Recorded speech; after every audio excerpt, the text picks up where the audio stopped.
All right, well, let's talk about a game that didn't take place in La Liga Santander this weekend because there were Spanish teams involved in a Spanish Super Cup final. And it had to do with Real Madrid and Barcelona specifically, with Real Madrid losing to Barcelona for the first time in a while, actually, in a Clásico final specifically. And it was great news for Barcelona because they really needed this trophy. They needed to get their hands on some silverware. It had been over a year and a half now. And I think even beyond that, one of the best news to come out of this game was that Xavi looks as though he finally has found his starting 11, his preferred 11, the Gala 11, call it whatever you want. We can take a look at it here. But it's definitely the most in-form, best option that he has right now.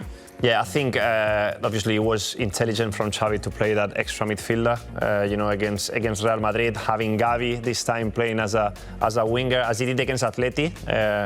On that night at El Metropolitano was Pedri playing a little bit forward, but more or less I think that this is the team that gives Barca not only the balance, but a better sort of build-up, because I think that Christensen's doing really, really well. I think that Xavi, when he uses Balde, he wants to play with Christensen because then there's a moment where they defend with three, Christensen, Koundé and Araujo, so they're protected. If Alba is playing, he doesn't need Christensen because Alba is the one who can do that build-up. He's not going to be as offensive as Balde, even though he is, but he's going to give them the extra quality. So this is the doubt. Other than that, De Jong playing well. Sergi Busquets, when he's at it, he's the best only midfielder in the world at the moment for me.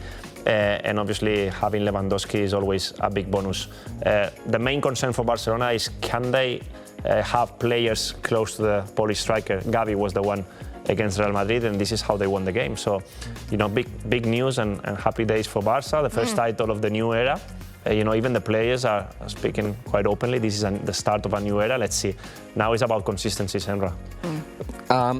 There's always dangerous when you say that, because it happened the same when Barcelona won 4-0 at the Bernabeu last season. Right. That we're back, and at the end, you need more consistency. But I don't think anyone is saying that just yet, though. Well, are they? Well, yeah. Some people have said. Well, some people, sure. Yeah. But I don't think with the same level of. They're in the right way. Yeah. One year ago, Chapi, sorry if I interrupt you, they celebrated a good performance against Real Madrid in the Super Cup final. Yeah. Oh, we played well, so we're getting there. And after the victory at the Bernabeu, it was like, we're back, we're going to go for La Liga. Okay, these kind of things normally happens when there's a big victory against Real Madrid. But the truth is that the team looks more solid, they looks with more experience. About the lineup, I think they're still going to rotate a lot, I think. Rotate in terms of changing the system, going back to a 4-3-3 with two wingers, or is it going to stick with the extra? I don't think that Xavi is going to be playing the 4 midfielders every weekend. No. I think it's in specific games with the opposition is very good, they can get the ball out of you, then you need more possession and you put the 4th midfielder. But I think we will see many games where they will play with two wingers, and on the right side possibly Sergi Roberto. Koundé has played there also. Araujo only against Real Madrid play as a fullback. So there's still some options there in this 11. Do you think he also did it because he anticipated that Ancelotti would play with a 4th midfielder as well, with Valverde playing as a false right winger or extra? No, he figured I'm just going to do what I want and then they'll have to. I think it was more Barcelona by doing the same that they did against in difficult games, and then Real Madrid reacted with the 4. Well, actually, Real Madrid sometimes has played already with Valverde as a winger. Well, exactly. That's so what they play more than one. Because they did it in the Champions League last season. Exactly. So the two teams can do the same thing. But the main difference between these 4 midfielders is that the extra midfielder for Barcelona is going to give them a lot of possession.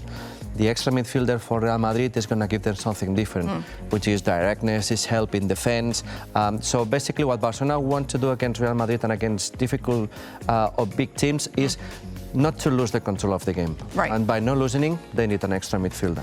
Talking about Real Madrid, they look like a shadow of themselves in recent weeks. Does this have to do with players looking tired, coming back tired from the World Cup? Because obviously there's a lot of players all across La Liga who were in Qatar and have come back, and they don't seem to have had the same kind of consequent or knock-on effect as the players do at Real Madrid? I mean, what can we attribute to their poor form? I think we didn't know what effect the World Cup was going to have, and we kind of seen it a little bit with Real Madrid. Even though before the World Cup you could already see that there were signs. They were not at their best.